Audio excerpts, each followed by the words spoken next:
Steve? Yes. Oh, thanks for coming in today. Thank you for having me. Yeah, I appreciate you applying for the job. Always. When's the earliest you could start, Tyler? Kyler. Mrs. Anderson? You can call me Marlene. Okay, Marlene, we appreciate you applying for the job. Thank you. I appreciate being here. Let's just dive right in. Boom! Go. What's your availability like? I'm boycotting daylight savings time, so I'll either be an hour early or an hour late, depending on the seasons. Tell me a little about yourself. My mom says I have to get a job, so that's why I'm here, because she wants me to get a job. Why did you leave your last job? Of course, Harry, he was, I just felt like he was looking at me in a particular way. Of course, he was blind, so I don't know why I felt that. Why did you leave your last job, Steve? Fired. Next question. So what do you think you bring to the table? I can read people's energies. Let me read your energy real quick. You're a coyote. Congratulations. I don't run errands, and I don't answer the phone. You know what I do? I look hot. 24 hot. Whatever you need, I can do it. Janitor, CEO, cook, I can do it all. And I have done it all. And I will do it all. Okay, so you do have experience in all of those areas. No, but I just believe I can do it. So availability, you know, that's kind of a week-to-week thing for me. You know, I really just kind of like, we'll see. So what do you consider your weaknesses? chocolate, candy, Snickers, Okay. Reese's Pieces. Okay. Becky, I think we're done here. Do I get the job?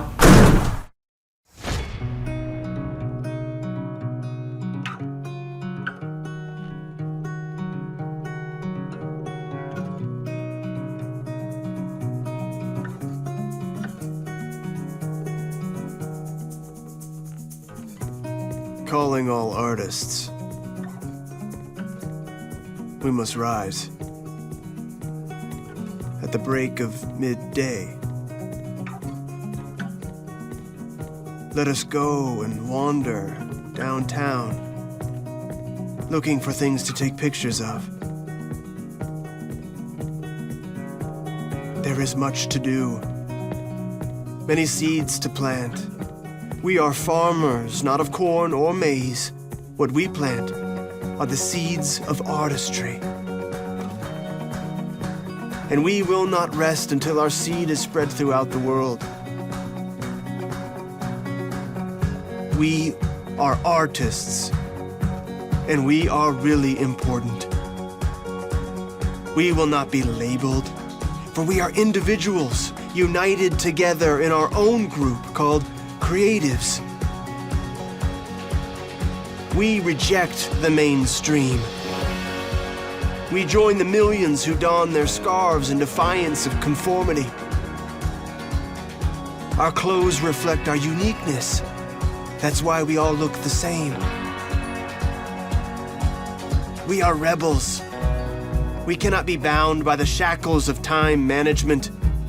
Together we rise up against the tyranny of responsibility and productivity. We must be free. Free to build our own furniture. Free to knit things that no one wants. Free to take pictures of whatever we might be eating at the moment. Calling all artists. Let us carry forth the flag of artsy stuff. Together we'll do photo shoots in abandoned warehouses. We'll run with flares in the middle of nowhere. We'll play musical instruments in the woods. Oh creatives, oh artisans, oh makers of all things handmade, let us run toward the movement. Bring your obscure music. Bring your fair trade coffee. Bring your 1880s facial hair. Calling all artists. Join the movement. Be the movement. Have a movement.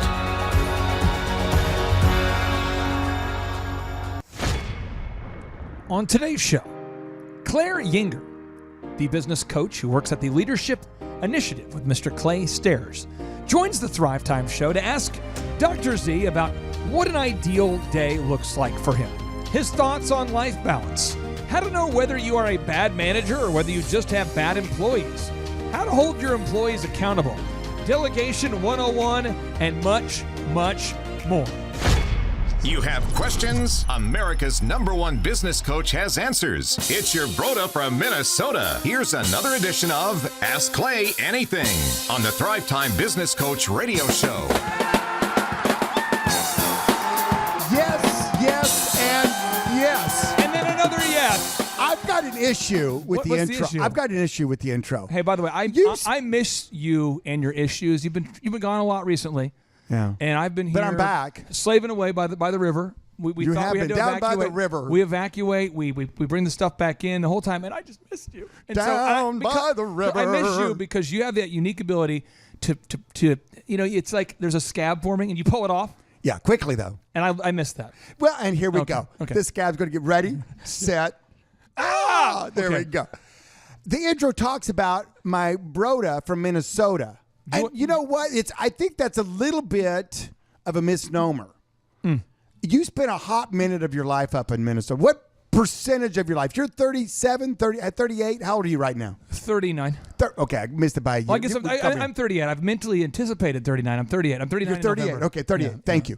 you. How many years of those 38 did you live in Minnesota? Well, See, we're going to get down to 12 in Oklahoma. correct. Then I moved to Minnesota. Okay, here's the Then deal. I came back and I was 18. So 6 6 years. Yeah, it was the wilderness years. It was bad. It's Winter was 1/6. coming. It's not quite 1/6 of your life you spent Yeah. there, right? Because 6 times 6 would be 36, so 38, so not quite 1/6. I've always been Just an doing math. Oklahomie at the core. I but know. I am from Minnesota. But I think I came back from. I think you just use that because it rhymes with Minnesota, broda from Minnesota. I think you relied because Minnesota was easier to rhyme off of than Oklahoma. No, the rhyme scheme for Oklahoma is easier. We Well, can then really why- get into it. well, then why could do be we have talking that about one? stomas and comas and just it could be hot. Well, I understand that, but I think you're just being a little disingenuous by talking about All right, being if the you're, out broda there, from if you're Minnesota. out there and you are someone who is offended by today's content, I encourage you to go taser yourself because we got to move on. We got to move on because we have Okay, that's fair enough. we have a thriver. I've said my piece. She works with Mr. Clay Stairs, Stamp a 3 great times. guy. Let me tell you how this Said my person piece. entered into our lives here. Clay Stairs has been a long-term client. Great guy. Great guy. He's the former school teacher turned millionaire guy, claystairs.com. Great guy. And Clay Stairs, he says, I'm thinking about hiring said person. I said, really? Because the first hire is Sean. And Sean is a great guy, very diligent guy. And I'm going, I don't know. I don't know because Sean set a pretty high water mark. Sean was like the Great Flood of Tulsa from '86. He's a high water mark. Oh yeah. And he says, I know this. I've known this lady for a long time. Met her at Shepherd's Fold Camp. She's served as a counselor there at the Metro Christian. Nice lady. And I'm going, I doubt it. And then Sounds too good to be true. And then we met her, and the team likes her. She's a great lady. She's been a great coach, great consultant, and now she's here on the mic. Claire, welcome onto the show. Hello. All right, Claire Yeager, what questions do you have for Dr. Zellner?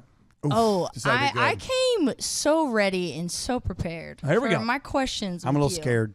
So I kind of actually first have a personal question for you. Okay, Oh, no. lay it on me. A real day in the life of Dr. Zellner. What is your actual ideal day?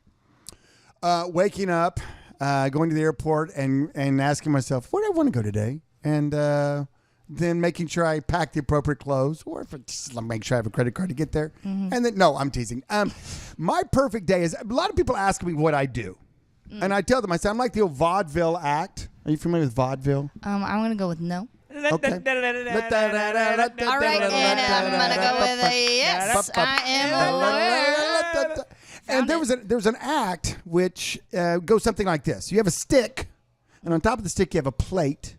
And what you do is you spin said stick, and it makes the plate spin, and it sits there on top of it. It's like a miracle. It's like a physics miracle. And then you go and you get up another stick. You put a plate on it. And No, get out of here. It's like Festivus. you spin it, and pretty soon you've got like 12 sticks with plates on the stage Okay. spinning. And you stand back, and what do? Do you run to the plate that's spinning really well? No. You find the one that's wobbling the most, and what do? You go and You hightail it over there, Claire. You hightail it. You know what that means? Is there a noise for that? Oh, yeah. Hightailing? Okay. You're sprinting over. Sonic boom. Holy cow! And you spin that stick and you get that plate towards back, back on level ground and spinning again, okay? Yes. And that's basically what I do. I own multiple businesses, and every day there's a business out there that the plate's wobbling just a little bit more than the other. little bit. Just a little bit more. Now I have scheduled things in that vendors and reps and new business ideas and what I'm working on. So like I'm going to open up a new business. I got to meet with the architects and the contractors and the landlords and the former or the future employees, I should say. So I mean, there's a lot of like busy work and starting a new business, which I'm in the midst of right now. And there's also then the constant of balancing the plates with the sticks. And so a lot of my perfect day is all the plates I was getting at. All the plates are spinning really well. Real well. Looking good. How often do you have a crisis? A crisis? Well, how often do you have Something I need to deal with personally? Every day. How often do you have a crisis that would make the average small business owner cry, but for you, because of your high watermark? I would say every week, probably once a week. Yeah. Back in the day, and I used that analogy before. Once the watermark gets up so high, anything lower than that, you're like, that's no big deal. Right. We deal with it when it's up here, right? Just kind of like our man cave. Your man cave was at 3 feet of water in it. It's kind of crazy. Yeah. And so now anything less than that, you're like, it's no big deal. Right. So I think to answer your question, my perfect day is when all the plates are doing well and I can actually get done my to-do list that I need to get done. I don't have to put anything on hold because I'm having to deal with something I didn't even know was going to be coming up this morning. So I think for me, that's when everything's kind of running the way it's supposed to, the way you assume it's going to run. Right. When everybody, this is going to sound crazy, Claire, but when everybody's actually doing the job I'm paying them to do. Whoa. Are you saying that you expect people that you are paying to do their job? Are you talking about? Does that sound mean? Does that sound mean? It sounds like a lot. I know it does. It sounds like I'm being an ogre. I'm being basically I should paint myself green and put on about 100 pounds. Claire, does that answer your question? That does answer my question, which Okay, good. actually Personal leads question. me into my next question. The trap door. Leading Talking questions. about how to manage. Okay, so this is coming from a client that one of our coaches works with who's down in Norman, and talking about how to manage the work-life balance when you're working about 80 hours a week. Oh, yeah. And this is coming from someone who they deliver an A+ product, Okay. but they have a hard time of letting go of wanting to deliver a B+ product to have an A+ life. So how is it that you, Dr. Zellner, what would your advice be about how to do that work-life balance when you're working 80 hours a week? I have a quick insert. I want to editorial. Insert away. When Dr. Z was seeing patients, he was just phasing out of doing it. At the time that my wife started working for you in '99, I think you were in there like each location maybe one day a week, but you were managing it, very correct. But I think you were in there once a week in each one, maybe seeing occasional patients just to keep your finger on the pulse, Correct. And you were building up to guys like Dr. Boatwright, really good people that could be on your team for over a decade. But you were funny.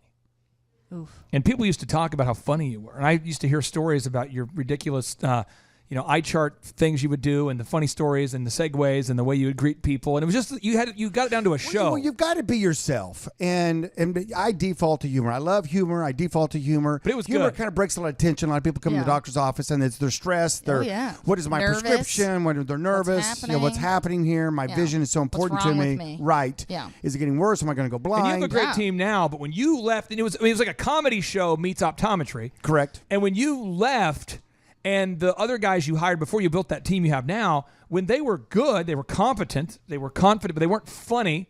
And there was one lady who pulled you aside and said, "Hey, I'm really frustrated. I came here to meet Dr. Zellner." Remember that? And this lady said that she wanted to. She was super happy with Dr. Zellner and didn't want to see you. Do you remember that? She wanted to see Dr. Zellner. She didn't want to see you. Well, they called me down and said there's a Zellner only in room 2. So I'm like, okay, well, it's a Zellner only. I'm here. I'll go down and see him, right? So I grabbed the chart, and that's back when we actually had paper charts. It's very old, long ago. So you may not know what paper is, you young kids. I mean, I was born in the 80s, so yeah, that's I what I'm got it. saying. I got it. Oh, you do remember paper? Yeah. Wow, I was crazy. there. Hello. So I'm flipping through the chart, and as I'm noticing, as I flip through the chart, it's the last doctor that saw her was Dr. Boatwright, Dr. Boatwright, Dr. Boatwright. So I'm getting down about her 4th visit. It's kind of a thick file, and now I'm walking in the room, and didn't think I'd introduce myself, but before I introduced myself, she said, "Oh, no, no, no, no, no," and I just stopped my track. She goes, I'm sorry, but this is going to sound, maybe, I don't know how you're going to take this, but I wanted to see Dr. Zellner, and I requested him. And I said, well, I'll go get him. So I walked out of the room, put the chart back in, switched it over to boat ride only. And so anyway, it was funny because boat ride would always go stop at McDonald's on the way to work every morning. And I always give him scrubs. So on the left side of the scrubs said my logo, Dr. Zellner and Associates. On the right side of the scrubs, it had their name, Dr. Ron C. Boatwright. And I've got 8 doctors that work for me now, and they're all great people. My daughter's one of them, in fact. She's very funny. Very funny.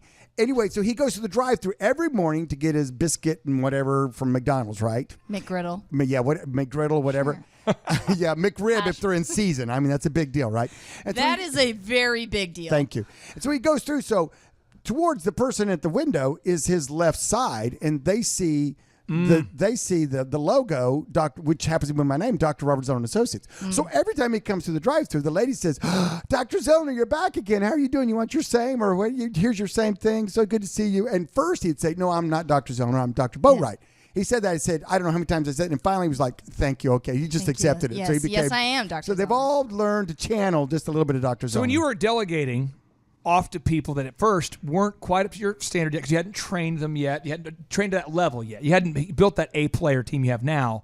You know, when you had to go down a little bit in that quality during those years, how did you deal with it emotionally? Well, I think the thing is, to get back to your question, Claire, you always want to make sure, and this is very important, listen to this. You have ears to listen to this.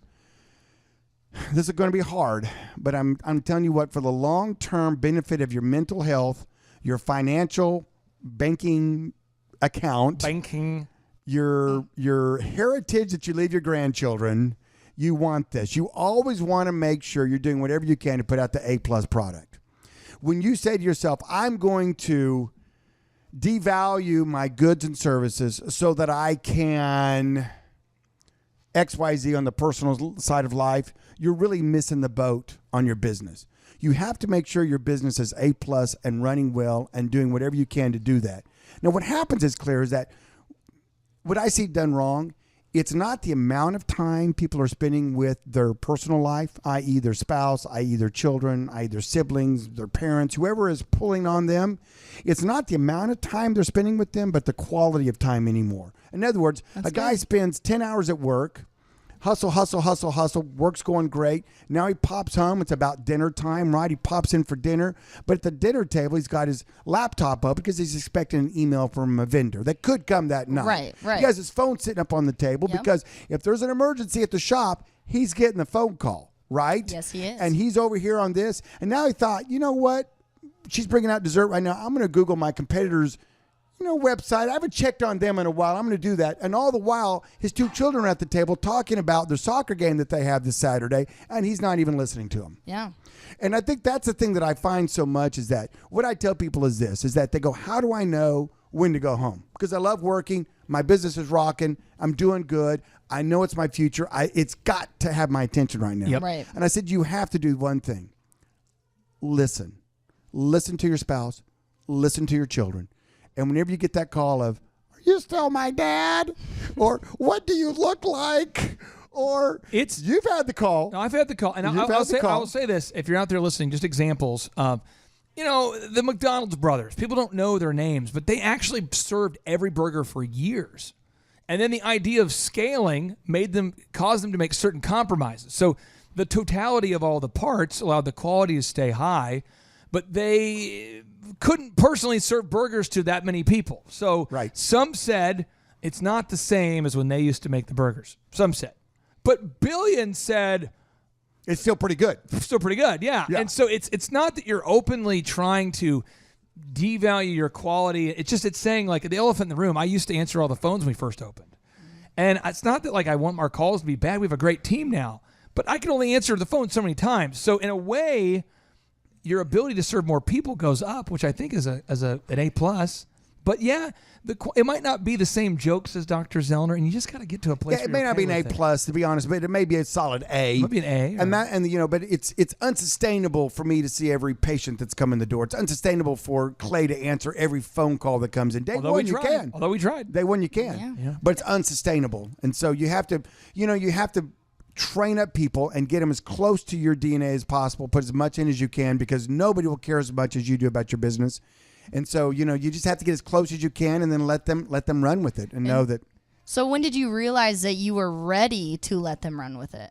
Oh goodness, pretty early. I mean, you give up little pieces of it pretty early, and I think that's the thing that some people do. They hang on to it because they do it well. They know it do well. They know they do it like Clay. I promise you this: nobody answered the phone. Nobody answered the phone better than he did. Agreed. At Elephant in the Room. I promise you that. You could put up 100. I had some pretty funny material for that for a while. 100 phone answers, and I would put my money on this show. Absolutely. It's his business. Yep. He wrote the script. He gets it, and he knows what he's doing. Yeah. And so, that's the kind of guy that's almost impossible to clone, and yet you try to clone him, and you clone him by just like you used to do with your DJs. Here's the script, copy it, repeat it. Copy it, repeat it. Here's the playlist. Train, just role plug play, it in. train, role play, over and over and over. Call, do. Hey, can I get? You just role play, and you put people in those scenarios. And so what happens is by default they get pretty good. Maybe they don't have quite the enthusiasm. Maybe they don't have quite the. I find over time they might actually get better because that's all they're focused on is that thing. Right. You might be right. So at first you kind of go down in quality, but then over time they can surpass you. Yeah. It happens a lot. Claire, what other questions do you have for the great, super humble Dr. Robert Zellner? So I have a question about management. Oof. And this is from a contractor down in Alabama. Alabama. Okay, so the question is how do you decipher if it's your poor management or you have poor employees? It's always a little bit of both. No matter how great a manager you are, you're always going to, have a little bit of yourself in there that doesn't need to be in there. And, it's always a little bit of both. I don't care how great a person you are. You're always going to be infallible. You're never going to be perfect. Absolutely. And whenever you're dealing with another human being, you're going to find out that they're not perfect. But I'm telling you what, if it's not working out, they go and you don't go. I got a funny story for you about how you. These are kind of a checklist of things we need to do to make sure that you are a good manager. Okay. Yeah. And then it's a funny Dr. Zellner story that I've never talked to you about. Oh my! Please share. So one, you need to have a checklist for everything possible. Not to the level of ridiculousness, but you want to have a checklist for everything. Get everything out of your head and get the expectations in writing. That would be step one. Okay. If you don't have that, you are a poor manager. If you're just running around giving people verbal traditions, I mean, the Bible's written down. That way it's clear if you're in violation of the 10, commandments or not. I mean, don't run around with having a verbal, that tribal knowledge crap. That's ridiculous. Yeah, or assuming that people can read your mind, or it's common sense. That's And just two, crazy. don't not a be the thing. person who does. To be a great manager, again, one, have the checklist. Two, always show up. Like, don't be the manager that misses work all the time. See the guy that's just flaky and unreliable. That's good. That's an issue. And three is never stop recruiting, because you're going to end up, if you stop recruiting, you're going to end up like just accepting the people that are around. So that would be kind of my checklist. If you're a good manager, if you have the checklist, if you never stop recruiting, and if you do what you say you're going to do. That's like my big three. The thing about it that gets kind of frustrating is that when you see a manager that is trying to be friends and not a boss. There we go. Oh, yeah. And that's a tough thing, because everybody wants to be liked as a human. I mean, we like to default to, Right. Hey, you like me, I like you. You like Let's Ooh, like we're each other. friends. Let's go do lunch Yes. together. Oh my gosh. What's your Facebook account? Because I want to be friends with you. Everybody wants to be friends, and Right. even parents out there today, they want to be friends. Kids need parents. Employees need bosses. Preach it. And so a manager has to understand that they're a boss and that they're held at a higher level. And when you look out there and you see a manager that's not living up to their expectations, they're not living up to their potential, True. that aren't doing what you're paying them to do, Right. and they're out there trying to be buddies with everybody and not try to make the hard decisions, you got to have a real deep talk with yourself. Is that my guy or my girl going forward, So here's the story we've not talked about yet on the Thrivetime show. We Get a little story time? Well, this is This just in? my wife worked for you back in the day, and some of friends she went to college with worked there too. Uh-oh. And everyone thought this is going to be the hot job. Dr. Z pays well. He's a great guy. He provides their scrubs. This is going to be awesome. They thought it's going to be a hot job.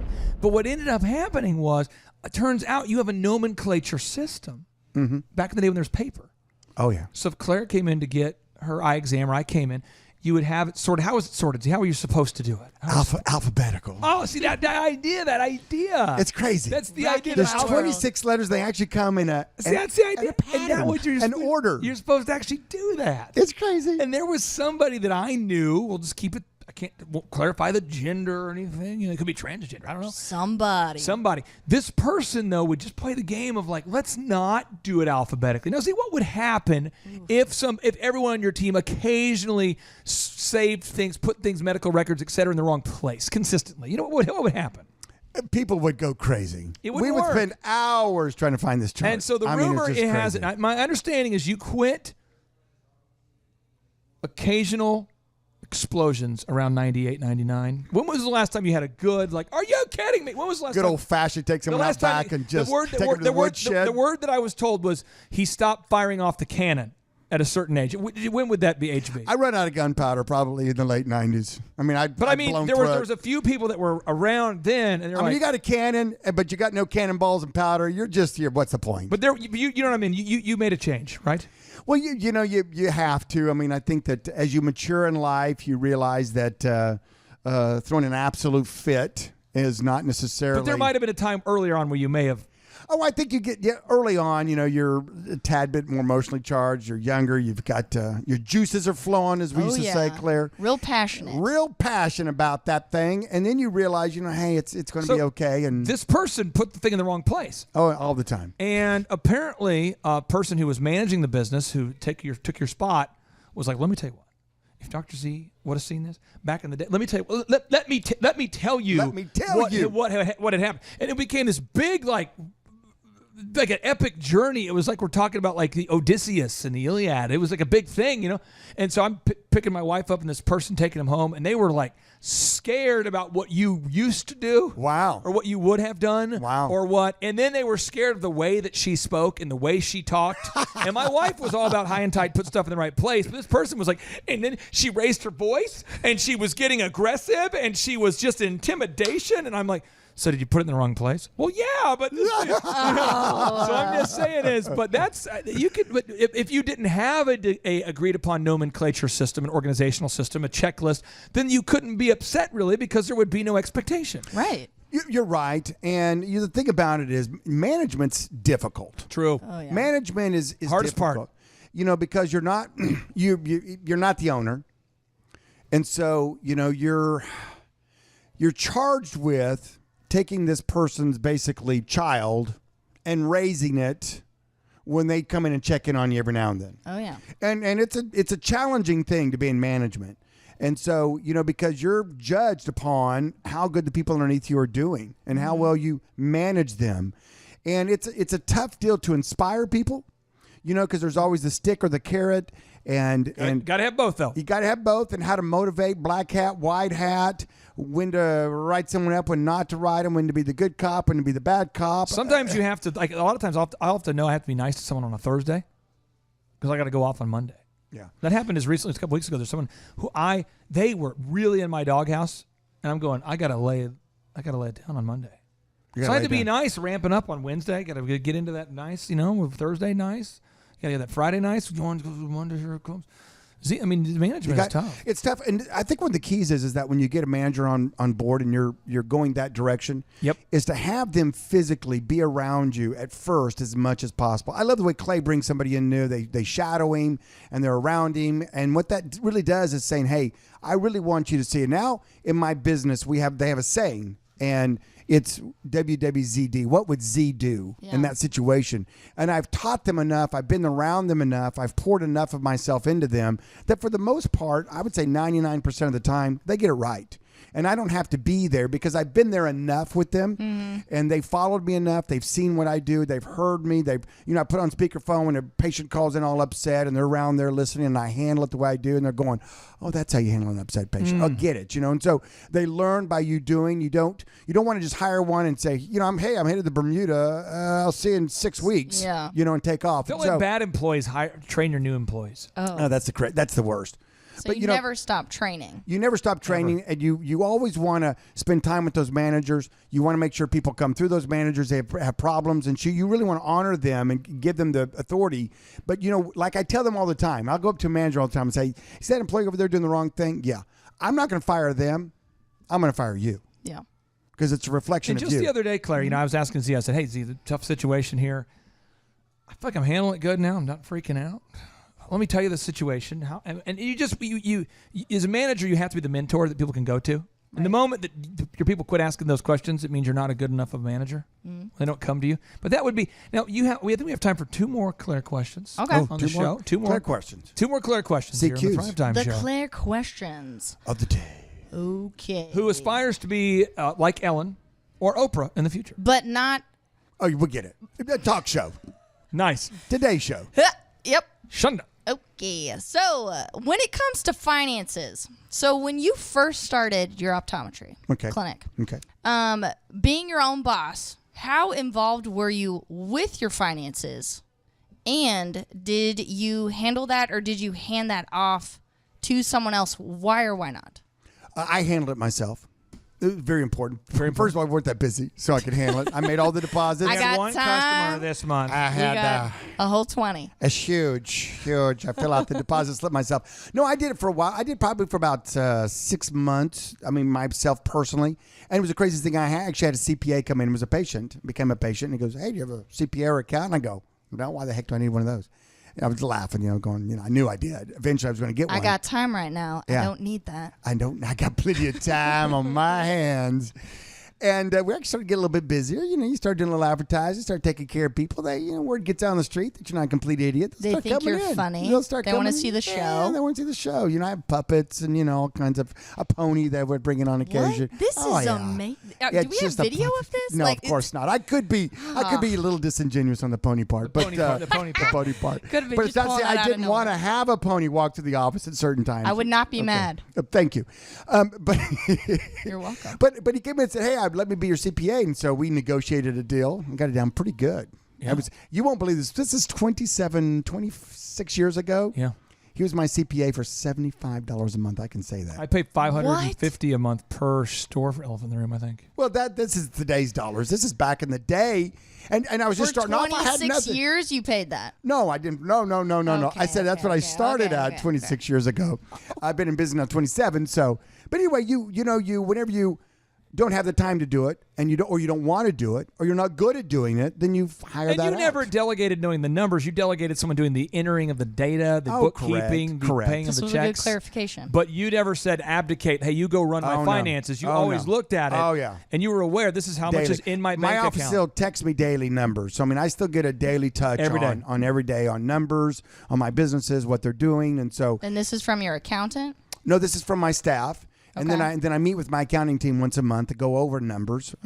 Just last week, he always knows how much is there, how much money's there. You have to know it's your accounting. Don't over. We're not talking about depreciation. I'm not talking about write-offs. I'm not talking about the strategy. I'm talking about you have to know how much cash is in that bank every day. It's the scoreboard. Scoreboard. You got to know it. Yeah. Every day. Exactly. Yeah. And not how much should be in there, but how much is in there. What is your next question, Claire? We have time for one more question. If you're sneaky, you can sneak in a couple more. So my next question has to do with, this is another finance question from a doctor down in Hotlanta, a.k.a. Atlanta. Okay, so what does an accountant need to actually do for you? Question of, do they do your taxes? Do they do your payroll? Do they handle your insurance? What would you say that your accountant needs to actually be doing for you? I'm going to go first and let Z pile on and one up me here. One, your accountant, your accountant has to make sure that strategically you are paying the amount of taxes you owe, not less than you owe or more than you owe. And that turns out to be tricky. A lot of accountants want to make sure you pay no taxes to help you out, but then they're not the ones held accountable if you get busted for not paying taxes. Your accountant should make sure you're paying enough taxes, the right amount, not too much, not too little, no editorial, just this is how much you owe. That's one. Two, an effective accountant should make sure that you are looking for they're not loopholes in a bad way, looking for the specific deductions that our Internal Revenue Service has created on after Congress has voted on to stimulate the economy. There are certain tax credits, things Sure. that are out there that are designed to get businesses to move to certain cities, to open new offices, to buy real estate. And your accountant should make sure you're using Or to all of hire the certain tools. people. I mean, there's all kinds of stuff. They need to make sure they're on top of that. And 3, they've got to make sure that the numbers are accurate. That is my opinion of what they should be doing. Turns out I see a lot of accountants who are really aggressive with their strategy, putting entrepreneurs in a bad spot. And then 4 years later, when they're not your accountant anymore, you owe a ton of money. That's not good. I see a lot of accountants not being proactive with their clients, not saying, hey, by the way, if you're going to interview 4 people right now, just so you know, there is a tax credit right now. If you hire 4 people in this city as opposed to this one, you can benefit. Or there's no strategy going on. See, I just see a lot of accountants reacting to you and saying, oh, by the way, you owe back taxes, file an extension. That's what an accountant should help you be proactive, but they are not responsible for you collecting money from your clients, setting your prices. That's not what they did. They shouldn't.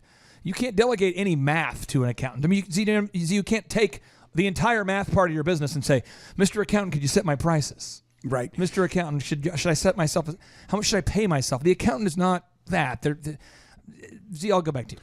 Well, I think there's 2 levels of accounting, and when I think about it, I think about my internal people that are on my staff. I've got a CPA, almost a CPA, and 2 other accountants, I would say. So I have an internal team now that does my profit and loss statements, that monitors the day-to-day, that I meet with on a monthly basis, if not more often. And we talk about strategies. We talk about how the businesses are doing. We talk about, hey, what's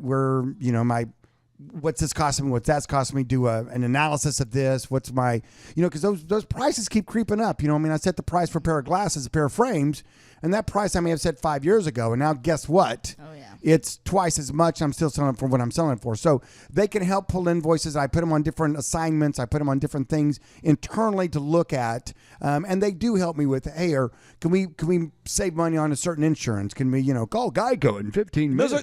That's your employees, though, full-time staff. This is my accounting team that works for me. That you pay a salary. They're W-2 that they work for me. Just for you. Then I have an outside firm. There we go. That is CPA. We hand them all of our stuff at the end of the year. And he helps you with that deep thinking. He's like the deep sea fisherman, He's the one that says, hey, listen, we may need some tax credits this year. I know some tax credits that we can get that are being offered in Oklahoma. They're legal. Yes. Are they right? Are they wrong? You can debate that all day, but they're out there. They're available, and it's something that I can get my hands on for X amount of dollars, and it helps defer taxes, or it helps minimize my tax liability. And so he's a guy that I meet with, not every month, but he's a guy that I meet with a couple times a year for the long-term strategic, and he's the one that puts his stamp on our tax returns every year and kind of helps that and make sure that we're being as aggressive as we can without raising too many red flags. That's kind of the game. It's kind of like what raises a red flag, what doesn't, what's the gray zone, where do we feel comfortable? And you have to be able to find someone at that level that is aggressive enough for you, that's not too aggressive or not aggressive enough. And so, that's a kind of a personal thing. And so you shop those and you meet with those. Yeah, and I was going to say, how would you go about finding the right accountant for you and or CPA? Well, I think what you do is you get 3 or 4 maybe areas that are in the gray for your business. And you say, hey, listen, I'd like to have 15, 30 minutes of your time. I'm looking for a new CPA. And they'll line up. Trust me, they'll line up. Oh, a new account? Sure, Mm-hmm. And so they will show up, and you can ask them a few tough questions and see what they think about Meet that. with 3. Yeah. Always meet with 3. Always meet with 3. Or more, I'm just telling you got to meet with a minimum of 3, because your best friend from high school, your best buddy from college, they might not be that great at their job, even though they are a CPA. True. Right, exactly. So I think we have time for one more let's do sneak it. attack Why question not? from Claire. Sneaky. Okay, so this has to do with systems and processes. Oh, God, So my favorite. What is the most efficient way to make systems and processes? This just It sounds crazy, but what you do is you just get a big whiteboard or a big something to write on. Yep. And you literally grab your core couple 3 people that are closest to you in the business, that are high ranking in the business. In other words, if you have like 2 VPs, or you've had the president of the company, you have a manager that runs a big area, you get the couple 3 people, not too many, in that room with you. Yep. And you get a black erasable felt pen. just did this today for the real estate business. And you've got an eraser in your left hand, and you literally start writing down? What's step one in our process of checking in a patient? Just happened today, just with the real estate business I work with, Sam Adams Realty. We had a newer real estate agent who was representing a buyer. So not my agent, but they're representing a buyer. Okay. And their buyer wanted to buy the house. Okay, perfect. So they made the check out to Sam Adams. Well, you got to make the check out to the title company, to the closing company, to the closing company, right? Because it goes into escrow, and right. Escrow is a third-party account. It doesn't go into my account. Not yet. It just goes into a holding account to confirm the deal. We've agreed on the price. Money's cleared. We set a closing date, and they wrote the check to me and not to the closing company. Well, I thought to myself, this. I don't know why they wrote a check to our company.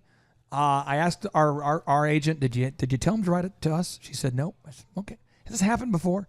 She said, yeah, it's one of their times someone did that. I said, okay, well, we need to just move forward. We need to have a checklist for confirming a deal.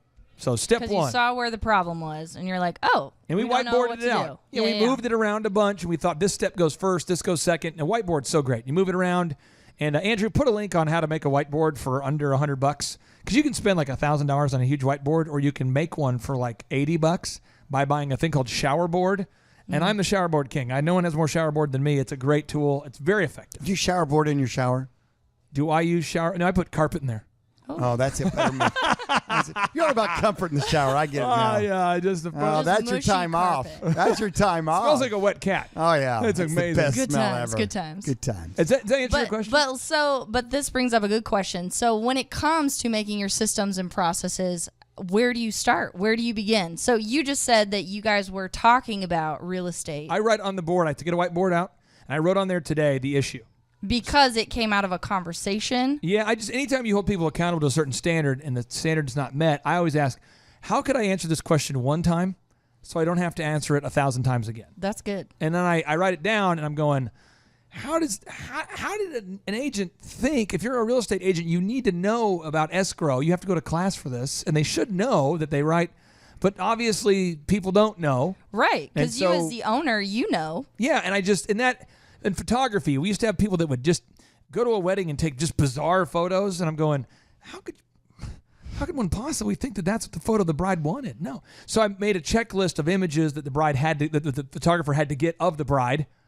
Because we had a photographer one time. I remember this. It was the first kiss. The bride is looking at the groom, the first kiss, and then she took a photo of the mom's reaction and didn't get their first kiss and didn't get the groom seeing the bride for the first time. You always want to get the shot of the bride seeing the groom for the first time. Absolutely. That's the money shot. That is the money shot. And then the backup shot is the groom's, and she didn't get any of this stuff. And she lives in this esoteric world of hipsterism. Oh, yeah. Then when he's kissing her, she took a picture of their feet. That's the move, right? Andrew has seen this. We had one photographer who literally asked the bride. He says to the bride, "Can I see your wedding ring?" She says, "Yeah." He goes, "Let me get an awesome photo. It's gonna be." And Andrew was with this guy. He takes the ring, puts it on the limb of a tree that's dangling over a cliff, where if the ring were to fall off of the tree, screwed. They would lose the ring forever. Forever. And he's like, put it right here. Kind of a little bit of wind going. Let me get the photo. Everyone's like, are you kidding me? So you put it. So you end up putting it on a checklist. So when you train people, you say, a deep rule, a deep thought here, guys. Anything we can do that would ruin the bride's dress or a ring cannot happen. Cannot happen. Because we had photographers who were like, why don't you guys hold up the wine glasses like you're really excited, but not too excited so it doesn't spill on your dress, and it spilled on her dress. Oh, yeah. Like the whole thing. And I'm going, you cannot have that. And if you're questioning it, maybe just don't. Yeah, but this common sense is not common, so you got to put it on a checklist. Definitely you got to put it on a checklist. checklist. Oh. No. Any other question for Dr. Zellner? The Zohan. Do we have answered all your questions? We have one more. Okay, well, this is it. This is the final show. All right. Final question on the show. Okay, so this has to do with management again. Oh, so when we're talking about doing constructive criticism, fire 'em all! And also keeping your team motivated, what are your easy how-tos? What would your suggestion be for a small business owner who's frustrated but wants to motivate? To see things happen. You always want to finish every spank with a pat. Kick and a hug. Or some would say kick and hug. Hero sandwich. Carrot and a stick. Or, yeah, you want to. Hero sandwich. You got the bread, you got the meat, and the bread. So it's soft. Oh, hard, okay, intense, good. soft. The sandwich technology is where we lost me there. I don't. Okay. I'm gluten free, so that's you're Me trying to kill me. too. You're trying to kill me now? No, I we was could use talking gluten-free bread. Oh, There are that's- options. You're so Z, smart. There's gluten-free pizza. I know. I just had some today at So Andolini's. good. Oh, Pretty good. so good. Yeah, It's chewy. good. It's Ooh. chewy. It's chewy. So the chewy. question is, how do you manage people consistently? How do you do the kick of the hug, the Darth Vader, Yeah, Luke it's Skywalker? it's the black hat, white hat. So here's the deal: is that when someone screws up, you got to talk about it, and nobody wants to hear about how they screwed up. And people get embarrassed. They want to make excuses. They want to crawl under a rock. They want to, for heaven's sakes, not be told in front of anybody else they screwed up. Right? Go on Oh, yeah, Facebook, no, write no, about no. it. Yeah, go on Facebook. No, I've seen that move a lot recently. Get the plane to pull the banner. You know, This is a- Billy screwed up yesterday as you're doing your company picnic. Everybody's you know. on the beach. like Yeah, it's Billy not See, so does I that. find that the Billy's the literal worst. the literal mistakes are very easy to correct. If someone misspells something, they missave something, they mistype something. Right. The ones that are hard, and it's about a third of the issues, are the more nefarious ones where they intentionally didn't do something, and they mask it with the three excuses Oh, that yeah. humanity's come up Didn't with. know about it. I forgot. I forgot. I forgot. There was a miscommunication. I wasn't sure what to do. Or there was an emotional, like, I was My dog sick. died last My night. dog, do you care more about my babies or my checklist? Yeah, This is weird. Those are the three every time. the three every time. And those are the hardest ones to deal with. Those are the hardest ones to deal with. But the key is that you need to be a good parent. Knows when to discipline. A good parent knows when to reward. A good parent knows when to say yes. A good parent knows when to say no. So as an owner of the business, what you have to do is you have to look at it and take a deep breath. And when a manager or an employee does something wrong, you have to come in and correct them. And the more you can do that in love and not anger, and I know that's easy to say, so sometimes you may have Right. to do the old count to 10 before you say anything, or go in the room and kick your dog or something. Whoa. Sorry, Peter. That we do not promote the kicking of dogs. It's You're referring to a stuffed animal It's stuffed animal. in the It's shape not of a really dog. Not really a dog. Thank you, SPCA. And actually, you weren't Really even, gonna bring it in. you were reading the cue card that Andrew left for you. How I dare know, he? I know. You're just reading the cue card. Andrew. Peter, when you Stay raid on when your you raid side. the facility, his name's A-N-D-R-E-W. You made my wife cry right there. When you said kick the dog, immediately there's tears. But my point is, get your act together, then talk to them. But then I think it's also the more difficult the conversation is for obvious reasons. Like Clay was saying, some of the easy stuff is easy. So you say, "Come into my office, my son. You've done a really great job of copying this verse. But verse has an S and not a C in it." I should write that down. Down has an M in it, right? An M or an N? Is an M and N? Is the M silent? Just stop. You're hurting my ears right now, son. You're hurting my ears. So what we're gonna do now is, you see the stick over here? That's right. Put out your hand. I'm going to flog your hand now 12 times. Ah! Thank you. I have another. Shunda. Oh my gosh. There's a certain amount of tough love that you have to do, and you have to. Right. You can't pussyfoot around it. You have to be to the point. Here's what I expect. If you didn't know that, and they're gonna try to drop one of those three excuses on you, or they just may man up and say, "You know what? You're right. I'm sorry. I'll do better next time," and rock on with it. But I think sometimes the more that some people handle criticism better than others, some people handle correction better than others, and some it really just, you can just see it destroying them. You can see it just deflating them. You can see it really zapping the life out of them. And if you're And never paying criticize. attention, Never you can see it. criticize something that they can't control. By the way, that's a bad boss. Yeah. I see people go, "Hey, Mark, your haircut sucks." Well, they can't control that. No, but I'm for saying, the room. if it's the shape of his head. Okay, that's the thing. I'm yeah. serious. I see people like criticizing people like, "Hey, I hate your laugh." Well, they can't fix that. They can't fix that. You right. don't want to criticize You people for don't make crap they it can't personal. fix. You don't make it personal. It's the Don't do job, that.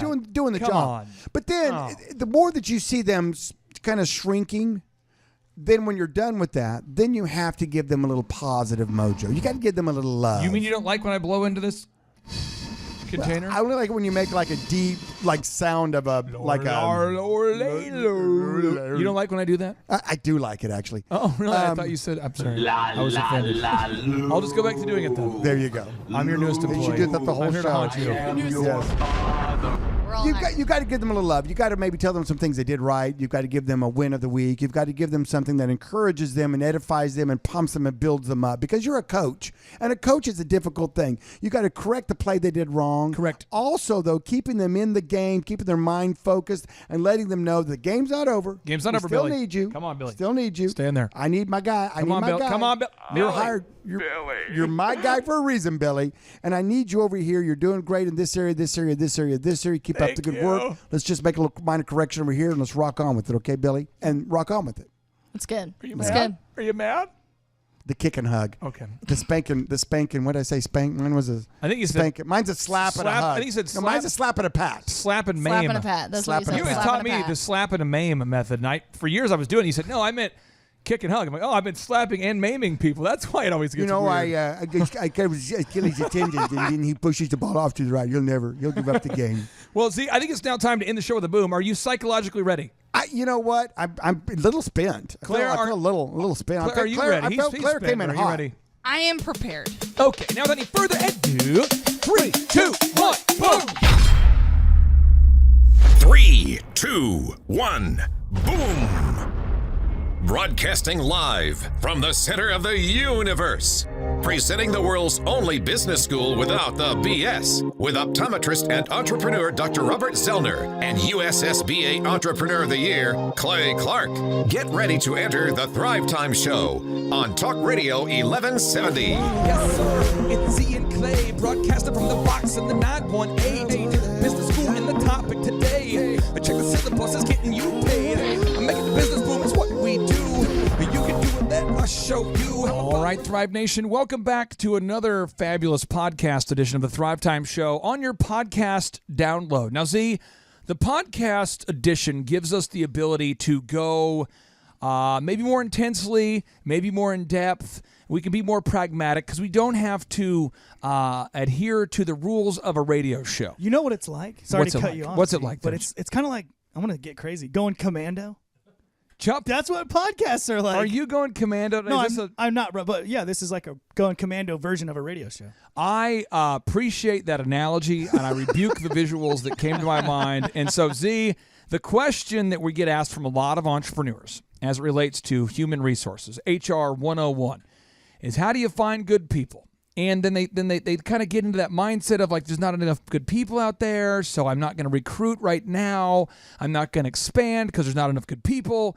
And I would just tell every entrepreneur listening, nothing works unless your people do. Nothing works at all unless your people do. And so here are the steps for finding the good people, and I want to get Z's take on this because these are like the man cave sessions. If you were sitting with Dr. Z in the man cave, which very few people get the pleasure of doing, the privilege of doing, this is the real and raw stuff he would say. So here we go. Never stop posting for available jobs on Craigslist, Indeed, recruiting at restaurants. I mean, you just never stop recruiting. Never. But Z, most people stop recruiting once they feel like they have a good team, and then somebody quits, and now they're screwed again. It's that cycle of up and down, up and down. We're so successful. We're going to be great. We have a great team. Oh, they're moving. Oh, she got pregnant. Oh, she quit. Now everything's falling apart. I have to do everything myself. Z, help us stop the jackassery of always being overstaffed, understaffed. Back in the day, and when I train now my people that do the hiring, I only hire at certain levels now. But back when I was doing all the hiring, every time I talked to someone, I interviewed them for a job. That was my mindset. Every time I talked to someone, anybody, yes, doing anything, parking my car, serving me a hamburger, anybody. Because you know that ultimately you can hire character and train skill. You know this as an optometrist. You can patience. Every eye exam I turned into a interview. Everyone. I was sizing them up, every single one. And I hired a couple of great early on. I got some of my best employees because they had come in and they were patients of mine. But there's people who will say it's time to stop advertising because we're already fully staffed. I already have a full staff. Why should I advertise? Why should I interview? Why should I do interviews this week when in fact I, already have the people I need? Why should I even go through the process of doing interviews and posting for jobs when I already have all the people I need, Z? Because those people are going to, on their time schedule, leave you when it's best for them, and you don't have any idea when that's going to be. Now, Ryan here with Tip Top K9 is building a great organization. Just in the past week, they opened up a location in Owasso and in Boise, Idaho, and in Twin Falls. So you went from one location to 4. Yep. Can you, for anybody listening to this podcast, can you explain what will happen if you don't do a job post, or if you don't do job posts every week and interview every week? What will eventually happen? Because you've been a business owner for over a decade. Right. What will happen? Well, your guy and then your backup guy will both no call, no show, and not show up, and you will not have anyone. Has that happened to you before? It does. It did happen. And then we had a group interview, and so I had actually 3 people waiting. So my first 2 did no call, no show. We fired them on the spot, and then I had a 3rd guy. Can you explain to me the worst moment in your HR career where you had people that you thought you could count on, and they just started leveraging with you, saying, they started using their leverage, realizing you don't have a backup plan, going, Right. well, I need to be paid more, or I may quit, or they just didn't show up? Or what's the worst HR nightmare that you've ever experienced as a result of not recruiting every week previous to knowing this information? Well, before I did that, we had a guy, and he didn't want to follow all the systems. Right, and he was one of our top guys, and at the time, I did not have a replacement. See, shocking. Yeah. Shaka Khan. Okay. So that sucks, right? So then what am I supposed to do? Be like, okay, I'm going to do all of my job and do that too. Do his job completely. He didn't want to follow the systems. Right. He didn't have a backup plan. Right. Chup, where do people get stuck here, man? You see it every day as a business coach. I want to help heal somebody. There's somebody out there right now. I can just feel it. There's somebody listening to this show right now. There's somebody. Help. I need somebody. Help. There's somebody out there listening to this and says, but in my industry, it's different. I don't need to recruit every week. It's harder in my industry. I hire optometrists. You couldn't possibly understand the profundity of my job. The key thing of what you just said is the 2 words, every week. Every week. You have to keep that interview going every week. If there's a unicorn employee out there, somebody who's an A player, you better be hiring that week that their boss fires them for whatever, or has to lay them off, or that they're fed up with that person and they quit. If they decide to do that on the 3 weeks out of the month that you're not interviewing people, you're going to miss out on that person. So you have to do it every single week. Now, Joel David, a good friend of mine, he's a jeweler in town. Every once in a while, he has somebody, and he doesn't need another hire right now. Or I have somebody that is a good fit, but I don't need a hire right now. And guess what I do? I refer a good person to my friend because I know that my good friends are also looking to hire people of character and trained skill. Now, see, the power of doing a group interview at the same time every week is if you do meet somebody at a restaurant, you can always say, hey, Wednesday at 5, we're interviewing.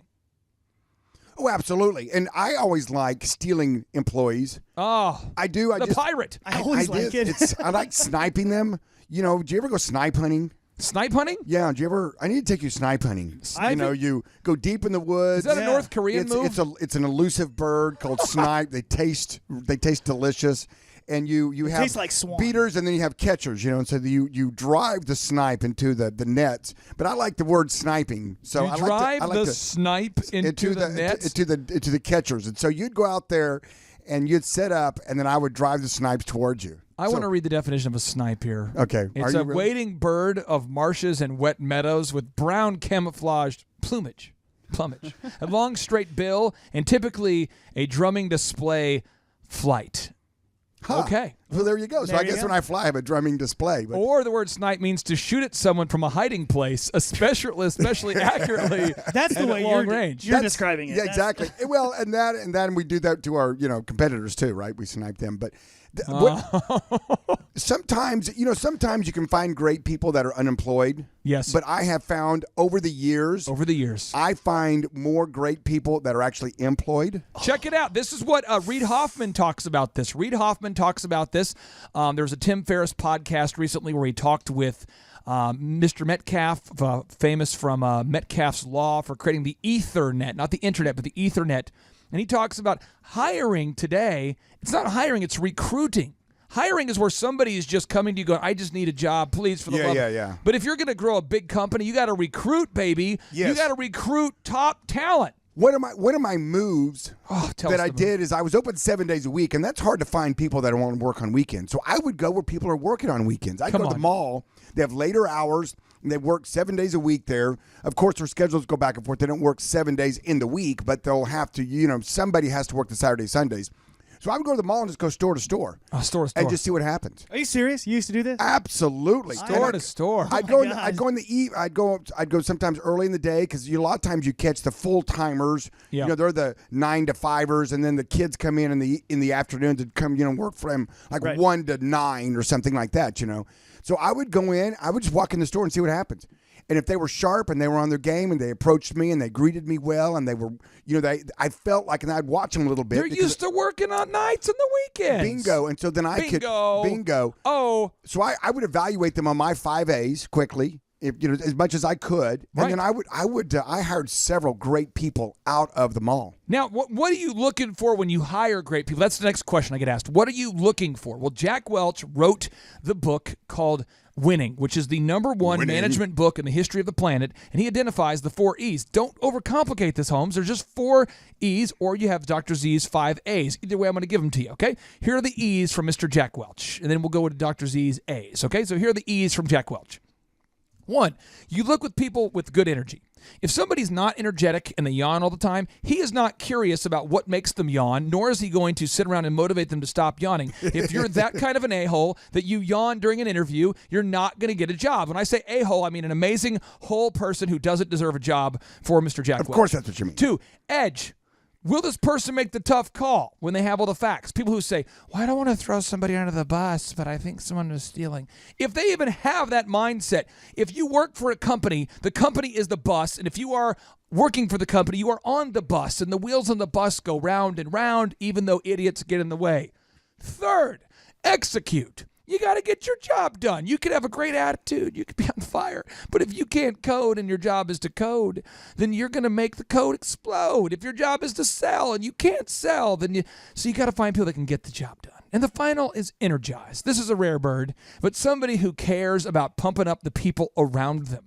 This is the Ray Lewis office linebacker. This is the Tim Tebow effect. This is Joe Montana. This is people who can motivate the people around them and make them better. That's tough. That's rare. Hard to find the 4 E's. Sometimes you settle for 3. Sometimes you settle for 2. But in a perfect world, I realize we don't live in a perfect world. You want to get the 4 E's. But Dr. Z thought about this. He's a small business owner, been a small business owner for years. And he thought about his A's, and he wrote them down. He documented them. These are the 5 A's from Dr. Z. Dr. Z, hit it. Well, the first one's appearance. I mean, that's self-evident. Are they well-dressed? Are they look like they've slept on their clothes for 3 days?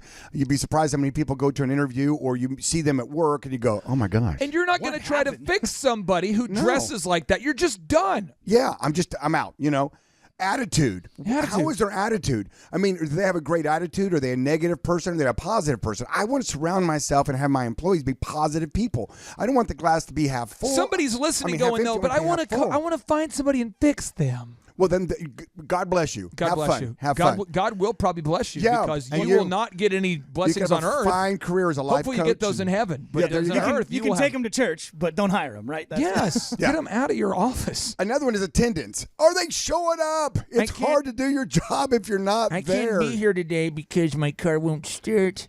You'd be surprised. My wife is running behind. Clay, you'd be surprised, and Chup, you guys would be surprised at how many people want money but they don't want to have to show up and work. It's amazing. Well, I want to come to work, but the problem is I have to get my cell phone reset up there. I had to reset a new one.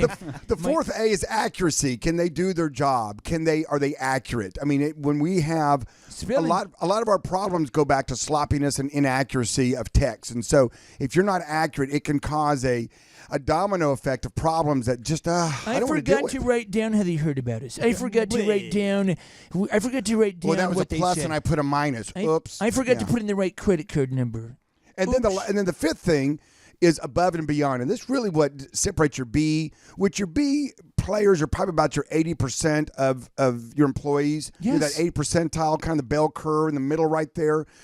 This is what separates and lets them be an A player. When they go above and beyond, when they're doing more than what you're paying them to do, that's a mindset that just separates them. And if you can't get at least 2 or 3 out of these 5 out of me, then that puts them as a C category, and we try to replace them as quick as possible. And if you're never done recruiting, you can be selective. This is how this works. Now, the next move is once you find someone that you like, this is my move. I like to have them shadow me for an hour Or 2, I'm not legalistic. I want you to shout at me just for an hour, maybe 2, or somebody I respect because I want to see if you are the real deal. So many people say, oh man, I'm awesome at sales. I say, here's the deal. Great, come on in tomorrow. Let's do some sales, baby. Hey, I'm great at coding. Cool, let's have you sit down and do some coding. Let's code it out, my baby. Hey, I'm awesome at cutting hair. Cool, let's do a demo haircut. Cut my mop. Let's do this thing. Somebody says, oh, but I don't typically cut under pressure.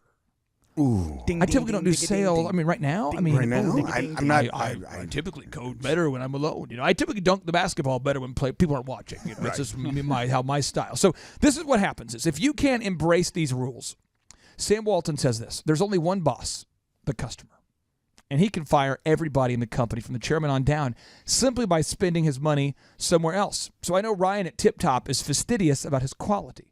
But have you ever had a customer say back in the day, 10 years ago, 8 years ago, that they weren't happy with the quality and they went to somebody else? Has this ever happened? I know for me it's happened in my life. Has it ever happened for you? Yeah. And when it happens, do they go, well, is the person who failed to deliver a good person? Because if they are a good person and they're going through something in their personal life, that's cool. Or do they just move on?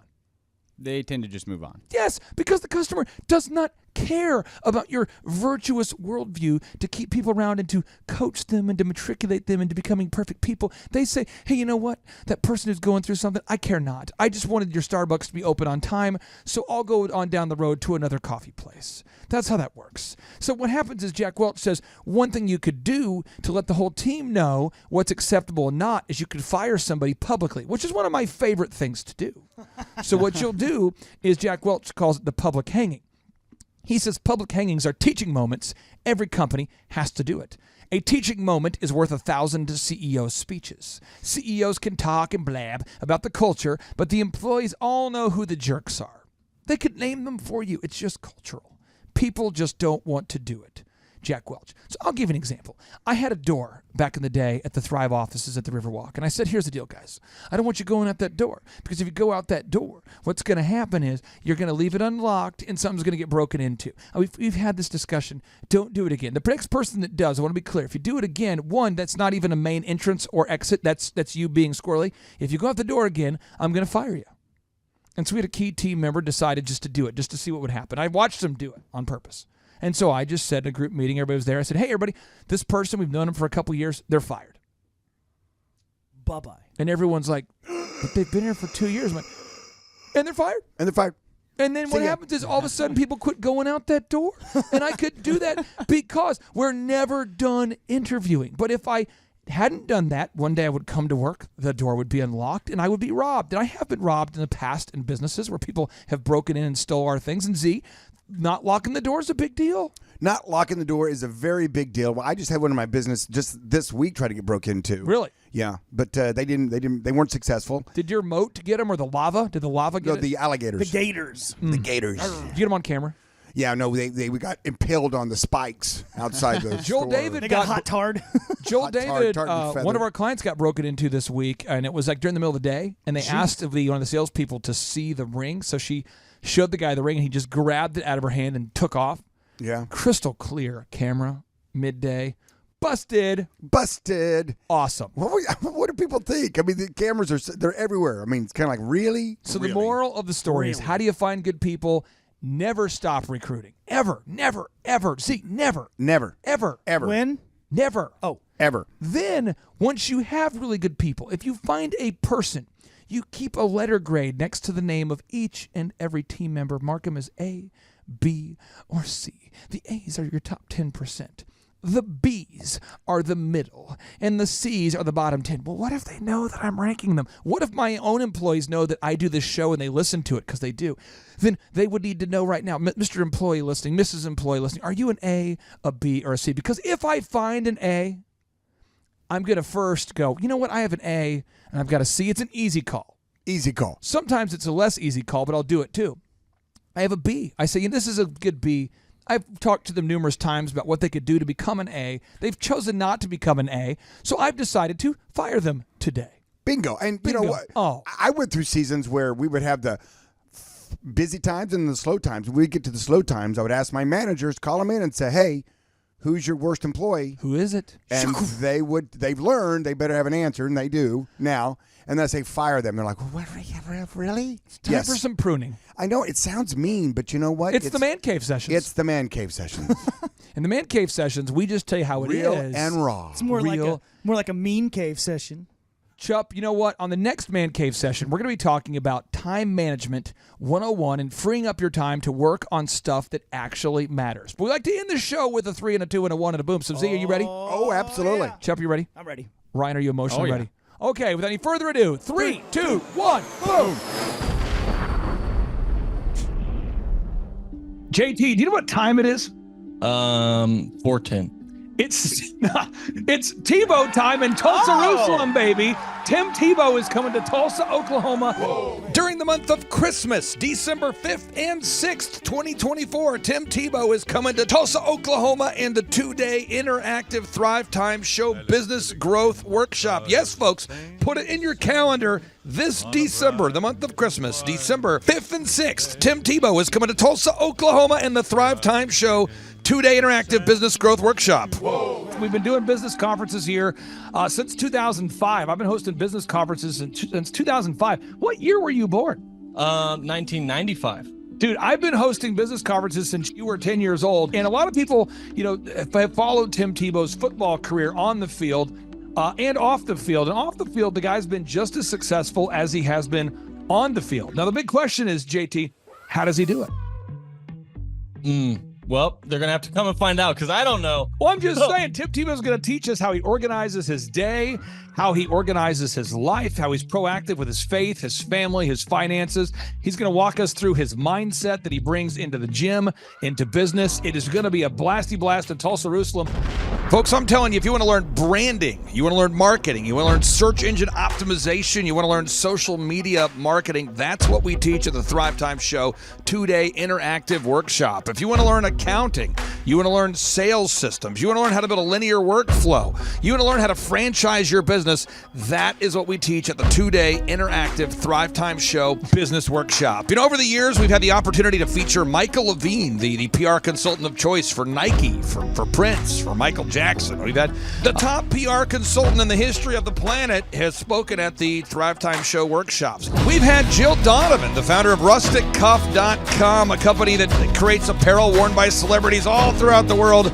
Jill Donovan, the founder of RusticCuff.com, has spoken at the 2-day interactive Thrivetime Show business workshops. We have the man who's responsible for turning around Harley Davidson, a man by the name of Ken Schmidt.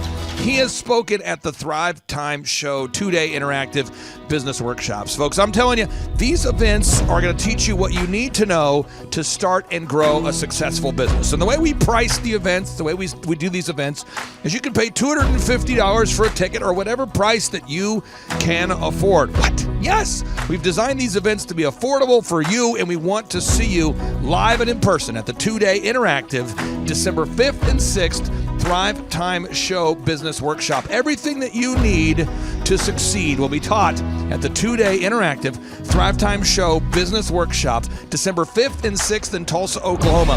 And the way we do these events is we teach for 30 minutes, and then we open it up for a question and answer session so that wonderful people like you can have your questions answered. Yes, we teach for 30 minutes, and then we open it up for a 15-minute question and answer session. It's interactive. It's 2 days. It's in Tulsa, Oklahoma. We've been doing these events since 2005, and I'm telling you, folks, it's going to blow your mind. Yes, ladies and gentlemen, the Thrivetime Show 2-day interactive business workshop is America's highest rated and most reviewed business workshop. See the thousands of video testimonials from real people just like you who've been able to build multi-million-dollar companies. Watch those testimonials today at thrivetimeshow.com. Simply by clicking on the testimonials button right there at thrivetimeshow.com, you're going to see thousands of people just like you who've been able to go from just surviving to thriving. Whoa. Each and every day, we're going to add more and more speakers to this all-star lineup, but I encourage everybody out there today, get those tickets today. Go to thrivetimeshow.com. Again, that's thrivetimeshow.com. And some people might be saying, well, how do I do it? What do I do? How does it work? You just go to thrivetimeshow.com. Let's go there now. We're feeling the flow. We're going to thrivetimeshow.com. Again, you just go to thrivetimeshow.com. You click on the business conferences button, and you click on the request tickets button right there. The way I do our conferences is we tell people it's $250 to get a ticket. Yep. Or whatever price that you can afford. And the reason why I do that is I grew up without money. JT, you're in the process of building a super successful company. Did you start out with $1 million in the bank account? No, I did not. Nope, did not get any loans, nothing like that. Did not get an inheritance from parents or anything like that. I had to work for it, and I'm super grateful. I came to a business conference. That's actually how I met you, met Peter Taunton. I met all these people. So if you're out there today and you want to come to our workshop, again, you just got to go to thrivetimeshow.com. You might say, well, who's speaking? We already covered that. You might say, where's it going to be? It's going to be in Tulsa, Jerusalem, Oklahoma. And someone says, Tulsa, Jerusalem. I'm really trying to rebrand Tulsa as Tulsa, Jerusalem, sort of like the Jerusalem of America. But if you type in Thrivetime Show and Jinx, you can get a sneak peek or a look at our office facility. This is what it looks like. This is where you're headed. It's going to be a blasty blast. You can look inside, see the facility. We're going to have hundreds of entrepreneurs here. It is going to be packed. Now, for this particular event, folks, the seating is always limited because my facility isn't a limitless convention center. You're coming to my actual home office, and so it's going to be packed. You're going to come. I'm talking to you. You can just get your tickets right now at thrivetimeshow.com. And again, you can name your price. We tell people it's $250 or whatever price you can afford. And we do have some select VIP tickets, which gives you an access to meet some of the speakers and those sorts of things. And those tickets are $500. It's a 2-day interactive business workshop, over 20 hours of business training. We're going to give you a copy of my newest book, The Millionaire's Guide to Becoming Sustainably Rich. You're going to leave with a workbook. You're going to leave with everything you need to know to start and grow a super successful company. It's practical, it's actionable, and it's Tebow time right here in Tulsa, Jerusalem. Get those tickets today at thrivetimeshow.com. Again, that's thrivetimeshow.com. Hello, I'm Michael Levine, and I'm talking to you right now from the center of Hollywood, California, where I have represented over the last 35 years 58 Academy Award winners, 34 Grammy Award winners, 43 New York Times bestsellers. I've represented a lot of major stars, and I've worked with a lot of major companies. And I think I've learned a few things about what makes them work and what makes them not work. Now, why would a man living in Hollywood, California, in the beautiful sunny weather of LA, come to Tulsa? Because last year I did it, and it was damn exciting. Clay Clark has put together an exceptional presentation, really life-changing, and I'm looking forward to seeing you then. I'm Michael Levine. I'll see you in Tulsa. Thrivetime Show 2-day interactive business workshops are the world's highest rated and most reviewed business workshops because we teach you what you need to know to grow. You can learn the proven 13-point business systems that Dr. Zellner and I have used over and over to start and grow successful companies. I mean, we get into the specific steps on what you need to do to optimize your website. We're going to teach you how to fix your conversion rate. We're going to teach you how to do a social media marketing campaign that works. How do you raise capital? How do you get a small business loan? We teach you everything you need to know here during a 2-day, 15-hour workshop. It's all here for you. You work every day in your business, but for 2 days you can escape and work on your business and build these proven systems so now you can have a successful company that will produce both the time freedom and the financial freedom that you deserve. You're going to leave energized, motivated, but you're also going to leave empowered. The reason why I've built these workshops is because as an entrepreneur, I always wish that I had this. And because there wasn't anything like this, I would go to these motivational seminars, no money down, real estate, Ponzi scheme, get motivated seminars, and they would never teach me anything. It was like you went there and you paid for the big chocolate Easter bunny, but inside of it, it was a hollow nothingness. And I wanted the knowledge, and they're like, oh, but we'll teach you the knowledge after our next workshop. And the great thing is we have nothing to upsell. At every workshop, we teach you what you need to know. There's no one in the back of the room trying to sell you some next big get-rich-quick, walk-on-hot coals product. It's literally, we teach you the brass tacks, the specific stuff that you need to know to learn how to start and grow a business. And I encourage you to not believe what I'm saying, and I want you to Google the Z66 auto auction. I want you to Google elephant in the room. Look at Robert Zellner and Associates. Look them up and say, are they successful because they're geniuses, or are they successful because they have a proven system? When you do that research, you will discover that the same systems that we use in our own business can be used in your business. Come to Tulsa, book a ticket, and I guarantee you it's going to be the best business workshop ever, and we'll even give you your money back if you don't love it. We've built this facility for you, and we're excited to see you. And now you may be thinking, what does it actually cost to attend an in-person 2-day interactive Thrivetime Show business workshop? Well, good news. The tickets are $250 or whatever price that you can afford. What?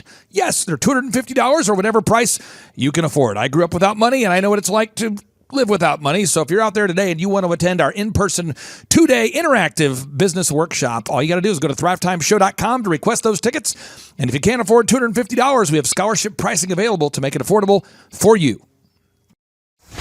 I learned at the Academy, Kings Point in New York. Acta non verba. Watch what a person does, not what they say. Whoa. Good morning, good morning, good morning. Robert Kiyosaki, the Rich Dad Radio Show. Today I'm broadcasting from Phoenix, Arizona, not Scottsdale, Arizona. They're close, but they're completely different worlds. And we have a special guest today. Definition of intelligence is if you agree with me, you're intelligent. And so this gentleman is very intelligent. I've done his show before also, but very seldom do you find somebody who lines up on all counts. And it's a Mr. Clay Clark. He's a friend of a good friend, Eric Trump.